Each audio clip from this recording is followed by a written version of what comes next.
Welcome. This is the one-year Bible reading for January 21st, and we are picking up in Genesis today, chapter 42, verse 18.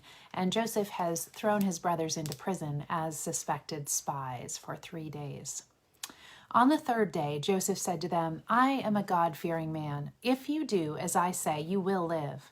If you are really honest men, choose one of your brothers to remain in prison. The rest of you may go home with grain for your starving families, but you must bring your youngest brother back to me. This will prove that you are telling the truth, and you will not die." To this they agreed. Speaking among themselves, they said, "Clearly we are being punished because of what we did to Joseph long ago. We saw his anguish when he pleaded for his life, but we wouldn't listen. That's why we're in this trouble." "Didn't I tell you not to sin against the boy?" Reuben asked. "But you wouldn't listen, and now we have to answer for his blood." Of course, they didn't know that Joseph understood them, for he had been speaking to them through an interpreter. Now he turned away from them and began to weep. When he regained his composure, he spoke to them again. Then he chose Simeon from among them and had him tied up right before their eyes. Joseph then ordered his servants to fill the men's sack with grain, but he also gave secret instructions to return each brother's payment at the top of his sack. He also gave them supplies for their journey home. So the brothers loaded their donkeys with the grain and headed for home. But when they stopped for the night and one of them opened his sack to get grain for his donkey, he found his money in the top of his sack. "Look," he exclaimed to his brothers, "my money has been returned. It's here in my sack." Then their hearts sank. Trembling, they said to each other, "What has God done to us?" When the brothers came to their father Jacob in the land of Canaan, they told him everything that had happened to them. "The man who is governor of the land spoke very harshly to us," they told him. "He accused us of being spies, scouting the land. But we said, 'We are honest men, not spies.' We are 12 brothers, sons of one father. One brother is no longer with us, and the youngest is at home with our father in the land of Canaan." Then the man who is governor of the land told us, "This is how I will find out if you are honest men. Leave one of your brothers here with me and take grain for your starving families and go on home. But you must bring your youngest brother back to me. Then I will know that you are honest men and not spies. Then I will give you back your brother, and you may trade freely in the land." As they emptied out their sack, there in each man's sack was the bag of money that he had paid for the grain. The brothers and their father were terrified when they saw the bags of money. Jacob exclaimed, "You are robbing me of my children. Joseph is gone, Simeon is gone, and now you want to take Benjamin too. Everything is going against me." Then Reuben said to his father, "You may kill my 2 sons if I don't bring Benjamin back to you. I will be responsible for him, and I promise to bring him back." But Jacob replied, "My son will not go down with you. His brother Joseph is dead, and he is all I have left. If anything should happen to him on your journey, you would send this grieving, white-haired man to his grave." But the famine continued to rage in the land of Canaan. When the grain they had brought from Egypt was almost gone, Jacob said to his sons, "Go back and buy us a little more food." But Judah said, "The man was serious when he warned us. You won't see my face again unless your brother is with you. If you send Benjamin with us, we will go down and buy more food. But if you don't let Benjamin go, we won't go either. Remember, the man said, 'You won't see my face again unless your brother is with you.'" "Why were you so cruel to me?" Jacob moaned. "Why did you tell him you had another brother?" "The man kept asking questions about our family," they replied. "He asked, 'Is your father still alive? Do you have another brother?' So we answered his questions. How could we know he would say, 'Bring your brother down here'?" Judah said to his father, "Send the boy with me, and we will be on our way. Otherwise we will all die of starvation. And not only we, but you and our little ones. I personally guarantee his safety. You may hold me responsible if I don't bring him back to you. Then let me bear the blame forever. If we hadn't wasted all this time, we could have gone and returned twice by now." So their father Jacob finally said to them, "If it can't be avoided, then at least do this. Pack your bags with the best products of this land. Take them down to the man as gifts: balm, honey, gum, aromatic resin, pistachio nuts, and almonds. Also take double the money that was put back in your sacks, as it was probably someone's mistake. Then take your brother and go back to the man. May God Almighty give you mercy as you go before the man, so that he will release Simeon and let Benjamin return. But if I must lose my children, so be it."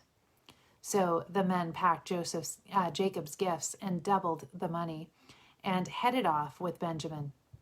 They finally arrived in Egypt and presented themselves to Joseph. When Joseph saw Benjamin with them, he said to the manager of his household, "These men will eat with me this noon. Take them inside the palace, then go slaughter an animal and prepare a big feast." So the man did as Joseph told him and took them into Joseph's palace. The brothers were terrified when they saw that they were being taken into Joseph's house. "It's because of the money someone put in our sacks last time we were here," they said. "He plans to pretend that we stole it. Then he will seize us, make us his slaves, and take our donkeys." The brothers approached the manager of Joseph's household and spoke to him at the entrance to the palace.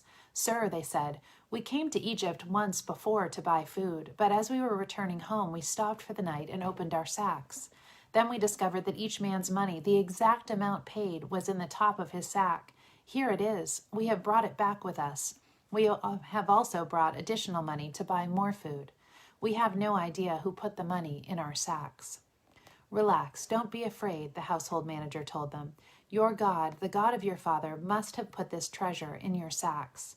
I know I received your payment." Then he released Simeon and brought him out to them. The manager then led the men into Joseph's palace. He gave them water to wash their feet and provided food for their donkeys. They were told they would be eating there, so they prepared their gifts for Joseph's arrival at noon. When Joseph came home, they gave him the gifts they had brought him, and then bowed low to the ground before him. After greeting them, he asked, "How is your father, the old man you spoke about? Is he still alive?" "Yes," they replied, "our father, your servant, is alive and well." And they bowed low again. Then Joseph looked at his brother Benjamin, the son of his own mother. "Is this your youngest brother, the one you told me about?" Joseph asked. "May God be gracious to you, my son." Then Joseph hurried from the room because he was overcome with emotion for his brother.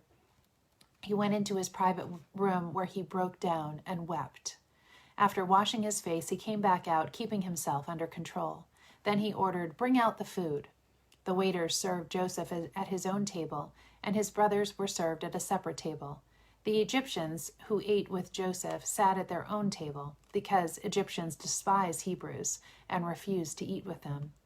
Joseph told each of his brothers where to sit, and to their amazement he seated them according to their age, from oldest to youngest. And Joseph filled their plates with food from his own table, giving Benjamin 5 times as much as he gave the others. So they feasted and drank freely with him. Matthew 13:47. Again, the kingdom of heaven is like a fishing net that was thrown into the water and caught fish of every kind. When the net was full, they dragged it up onto the shore, sat down, and sorted the good fish into crates, but threw the bad ones away. That is the way it will be at the end of the world. The angels will come and separate the wicked people from the righteous, throwing the wicked into the fiery furnace, where there will be weeping and gnashing of teeth. Do you understand all these things? Yes, they said, we do. Then he added, every teacher of religious law who becomes a disciple in the kingdom of heaven is like a homeowner who brings from his storeroom new gems of truth as well as old. When Jesus had finished telling these stories and illustrations, he left that part of the country. He returned to Nazareth, his hometown. When he taught there in the synagogue, everyone was amazed and said, "Where does he get this wisdom and the power to do miracles?" Then they scoffed, "He's just the carpenter's son, and we know Mary, his mother, and his brothers, James, Joseph, Simon, and Judas. All his sisters live right here among us. Where did he learn all these things?" And they were deeply offended and refused to believe him. Then Jesus told them, "A prophet is honored everywhere except in his own hometown and among his own family." And so he did only a few miracles there because of their unbelief. When Herod Antipas, the ruler of Galilee, heard about Jesus, he said to his advisers, "This must be John the Baptist, raised from the dead. That is why he can do such miracles." For Herod had arrested and imprisoned John as a favor to his wife, Herodias, the former wife of Herod's brother Philip. John had been telling Herod, "It is against God's law for you to marry her."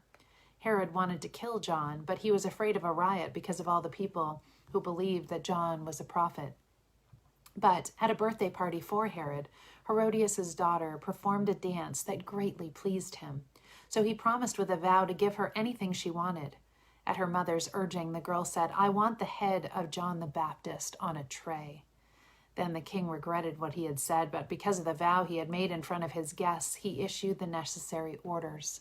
So John was beheaded in the prison, and his head was brought on a tray and given to the girl, who took it to her mother. Later, John's disciples came for his body and buried it. Then they went and told Jesus what had happened.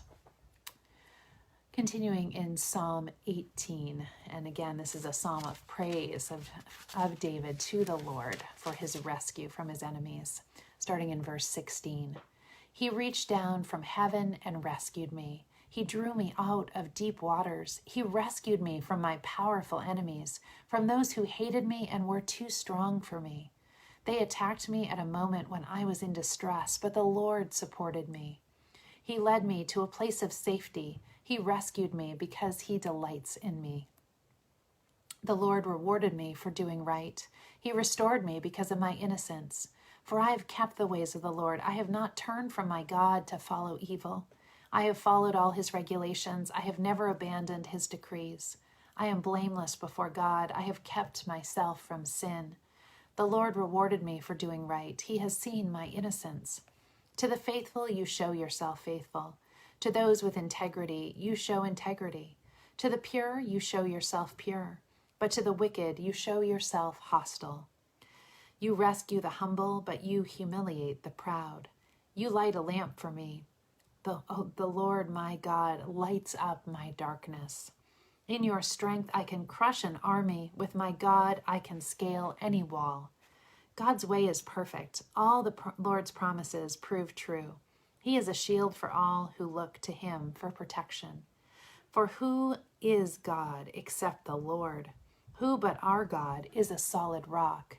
God arms me with strength, and he makes my way perfect. He makes me as sure-footed as a deer, enabling me to stand on mountain heights. He trains my hands for battle. He strengthens my arms to draw a bronze bow.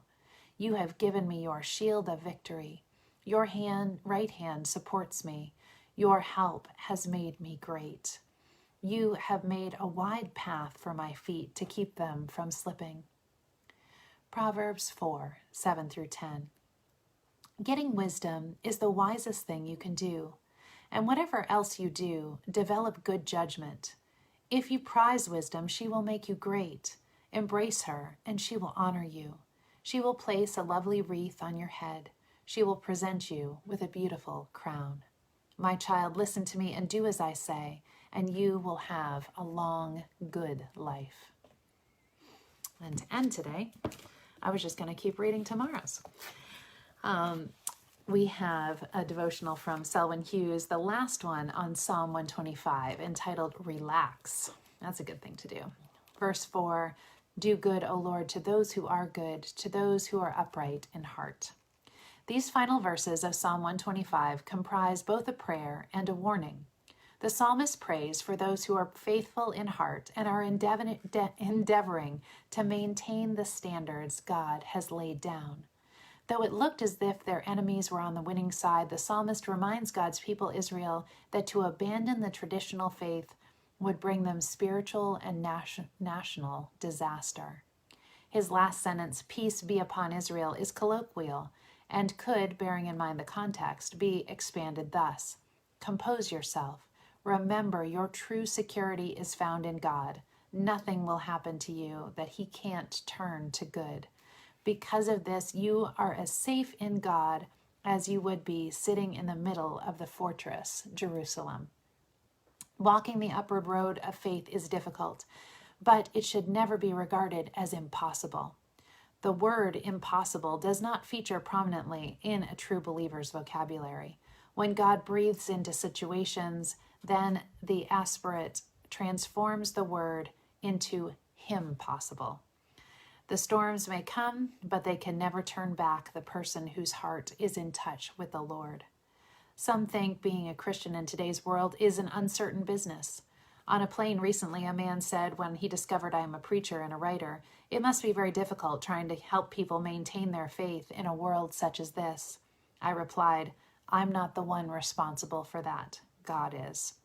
I don't think he understood what I meant, but I am sure you do. We are secure because God is secure. So relax. Oh, Father, what reassurance this gives us. We may let go of you, but you will never let go of us. You have held the world up for millenniums and never let it slip. Neither, we know, will you let us. We are so thankful. Amen. Love you all.